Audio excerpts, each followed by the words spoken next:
На канале Абхазского телевидения информационный выпуск Камшикшара. Здравствуйте.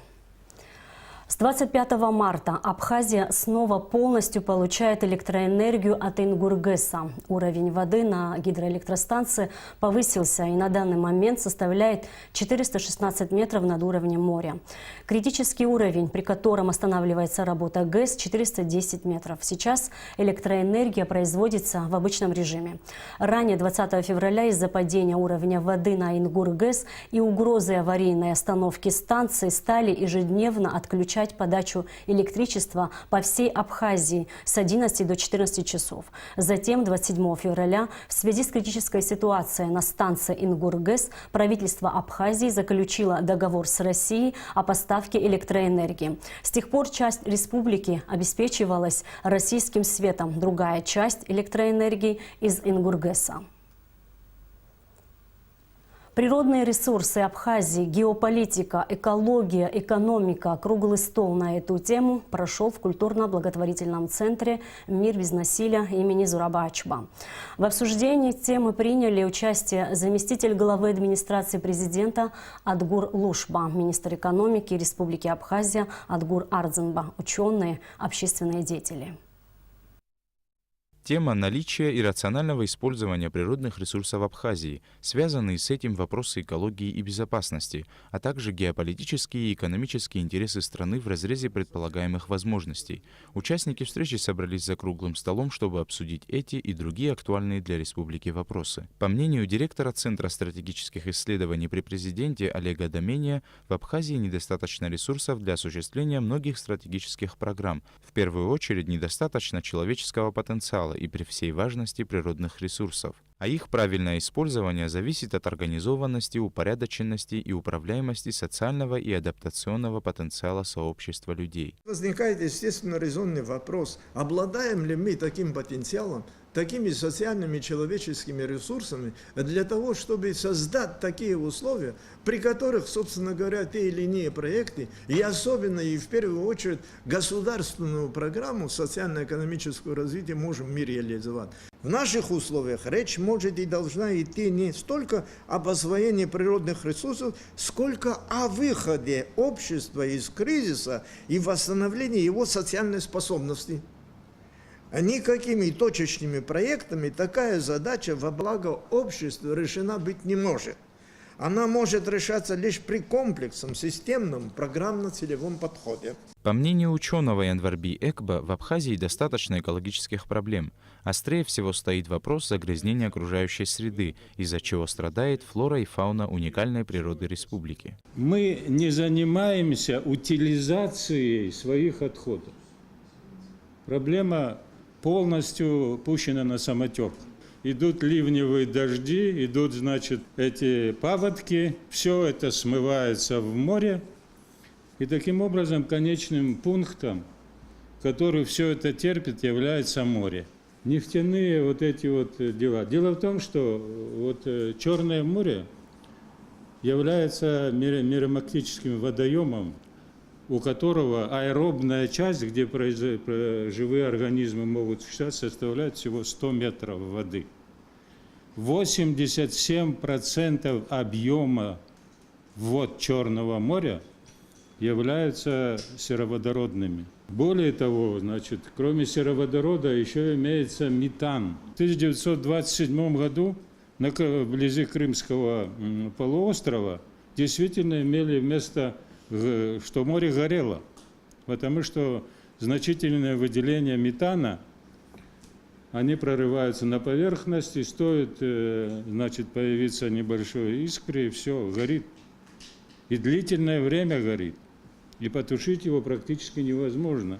Мнение Январби Экба не разделяет заместитель главы администрации президента Адгур Лушба. Между рациональным использованием природных ресурсов и поддержанием благоприятной экологической обстановки есть взаимосвязь, считает он. Я не очень разделяю пессимизм Экба в части вот такой мрачной перспективы нашего бытия в дальнейшем. Мы являемся тоже частицей того, что происходит сегодня природных изменений в мире. С другой стороны, мы все прекрасно понимаем о том, что даже утилизация тех же самых бытовых отходов, у нас ежегодно растет население, слава богу, ну и, соответственно, растет потребление. Естественно, у нас появляются продукты переработки, которые мы должны утилизировать. Тоже требует серьезных, больших капитальных вложений. Здесь комплекс взаимосвязанных проблем. Для того, чтобы условно потребить, нужно взять это из природного ресурса. Для того, чтобы утилизировать, нужны деньги. А деньги, естественно, тоже можно заработать только тогда, когда ты можешь рационально, используя природные ресурсы, превращать эти ресурсы в деньги. Тут взаимозависимость прямая. О наиболее эффективных направлениях развития экономики Абхазии участникам круглого стола рассказал министр экономики Адгур Ардзинба. На сегодняшний день наиболее, слово «эффективно» я здесь использовать не буду, наиболее направления, которые дают отдачу в бюджет по созданию рабочих мест, это, конечно, работа, связанная с добычей рыбы и переработкой рыбы. Это основная статья дохода. Вот 2016, если взять за основу, то он был один из самых, кстати, удачных за всю послевоенную историю.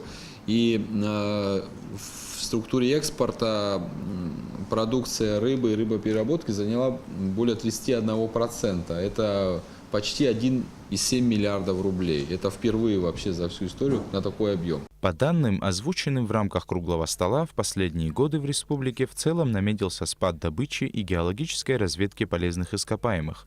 Исключение составляет добыча щебня. Здесь показатели выросли почти в 8 раз. В рамках круглого стола также были обсуждены существующие в Абхазии законодательные основы использования природных ресурсов, проблемы возрождения абхазского села и другие не менее актуальные темы. Саиджар Сале, Роберт Ломме, Руслан Орлов, Абхазское телевидение. С целью сохранения уникальных природных комплексов и создания условий для туризма и отдыха в Абхазии создан национальный парк Кадорское ущелье. Площадь парка составит 136 825 гектаров. Постановление об этом принято на заседании Кабинета министров. Это второй в Абхазии национальный парк. Первым является Рицинский реликтовый национальный парк, находящийся в горной части страны, на южном склоне главного Кавказского хребта. Какие территории включает в себя новый парк, узнавали наши корреспонденты. Репортаж Гугуцы Вардания. В территорию национального парка Кадорское ущелье войдут 3 участка – Верхнекадорский, Амткяльский кластерный и Скурчинский кластерный. В его границах также 18 населенных пунктов – Ажера, Бузгур, Дзыма, Сакен, Чхалта и другие. Общая площадь земель всех населенных пунктов составляет 10 036 гектаров. Кадорское ущелье станет самой большой охраняемой природной территорией в республике. На территории Абхазии, да, это будет самый большой национальный парк. А суммарно, если говорить о тех заповедниках и национальных парках, которые сегодня объявлены и функционируют в Абхазии, и плюс Кадорский национальный парк, то по показателям отношений особо охраняемых природных территорий к общей площади страны, Абхазия будет занимать первое место в мире. Сохранение уникальных природных комплексов и создание условий для туризма и отдыха – главная цель создания национального парка. Кроме того, Кадорское ущелье планируют использовать в природоохранных, научных и культурных целях для познавательного и экологического туризма. Создание национального парка также будет способствовать трансграничному сотрудничеству с Российской Федерацией, необходимой для обеспечения безопасности района.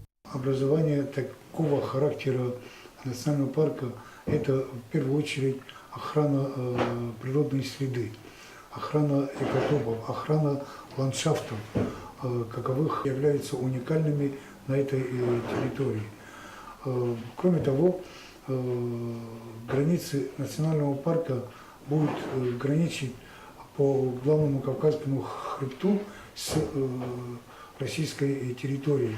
То есть трансграничный переход будет охраняться, скажем так, для перемещения диких животных, скажем так, да, и желание охотников надо будет немного, чтобы остыло, и там организовывать природоохранные мероприятия и поставить это на должный уровень. В Кадорском ущелье, одном из самых живописных мест Абхазии, встречаются редкие растения и животные, которые занесены в Красную книгу. Благодаря созданию национального парка появится больше возможностей сохранить природные ресурсы этой уникальной территории. Гугут Савардания, Алексей Баструков, Абхазское телевидение. В Сухуме в Музее боевой славы имени Владислава Ардзинба состоялось торжественное заседание, посвященное 90-летию со дня рождения ученого-языковеда, первого президента Академии наук Абхазии Шоты Арста.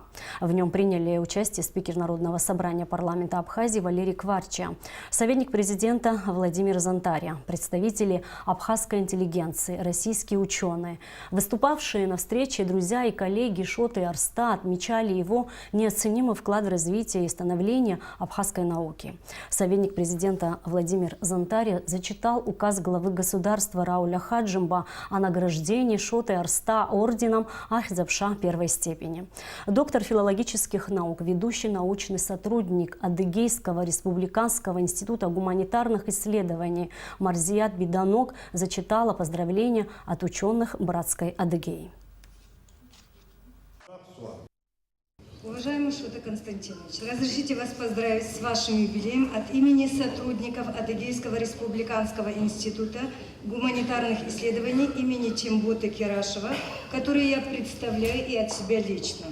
Сегодня вы являетесь не только научным сотрудником Абхазского института гуманитарных исследований, вы профессор Абхазского государственного университета, действительный член Адыгской международной академии наук, лауреат государственной премии имени Дзария, орденоносец ордена славы второй степени. Вы один из важнейших деятелей науки и творческой интеллигенции, чьими именами по праву гордится не только абхазский народ, но и адыгский. Уважаемый Шота Константинович, ваша научно-исследовательская деятельность многогранна. Она охватывает все уровни языка. Вы автор многочисленных работ, для которых характерным является то, что все они выполнены на высоком научном уровне, представляющим собой сочетание глубокого анализа большого фактического материала абхазского языка, а также учета соответствующих данных родственных языков Кавказа с их научным осмыслением в аспекте современных теоретических установок общей лингвистики. В аппарате Кабинета министров вскрыли конверты с заявками, поданными для участия в конкурсе на поставку оборудования и предоставление услуг для нужд аппарата. Конверты вскрывались в присутствии представителей компании-участников. Члены комиссии рассмотрели заявки на предмет соответствия требованиям конкурсной документации. Победитель конкурса будет определен в течение 3 рабочих дней. Всего 12 респондентов изъявило желание ознакомиться с условиями конкурса. 3 компании подали заявки на участие. Конкурс на поставку оргтехники был объявлен 19 марта. В перечень необходимого к закупу оборудования включались 22 позиции общим количеством 108 предметов. При этом максимальная стоимость лотов составляла 1 миллион 456 тысяч рублей. Об этом сообщает пресс-служба правительства. В столице Абхазии вновь начались профилактические работы по борьбе с пальмовым долгоносиком. Несмотря на то, что ранее почти все пальмы были обработаны специальными препаратами, все же спасти некоторых из них не удалось. В результате 10 деревьев, погибших от насекомых-вредителей, были срублены коммунальными службами Сухума. Но специалисты не теряют надежды спасти другие растения. Алика Трапш продолжит тему.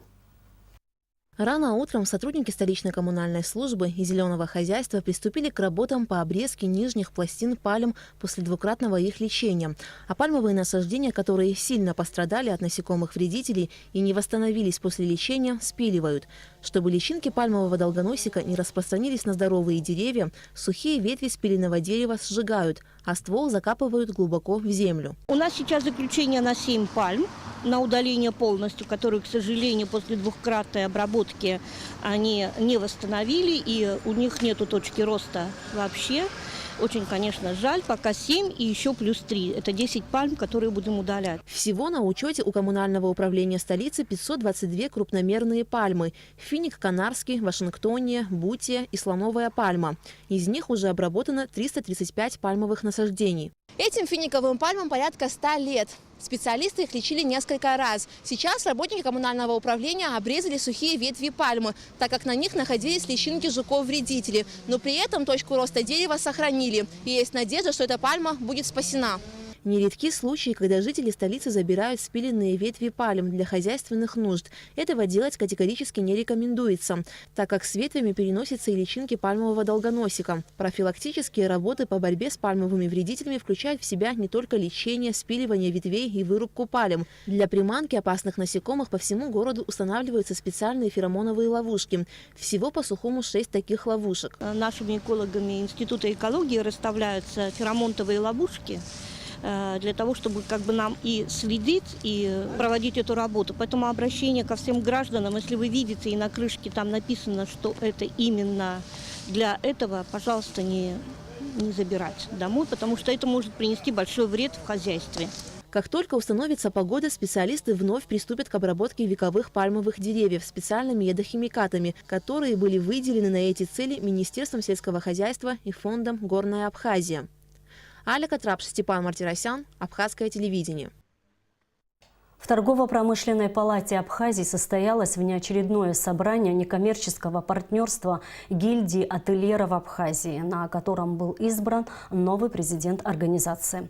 Как сообщил президент ТПП Тамила Мерцхулава, от руководителя гильдии ательеров Абхазии Игоря Жигуна поступило заявление с просьбой освободить его от занимаемой должности. В связи с этим Тамила Мерцхулава представила нового президента гильдии Астамыра Ахба, который, по ее словам, зарекомендовал себя в данной сфере деятельности, работая в Министерстве по курортам и туризму Абхазии. А сейчас о погоде. По сообщению Гидромедцентра, в выходные дни в Абхазии ожидается переменная облачность, преимущественно без осадков. Ночью и утром туман. Температура воздуха ночью +2, +7, днем +11, 16. Температура морской воды +9.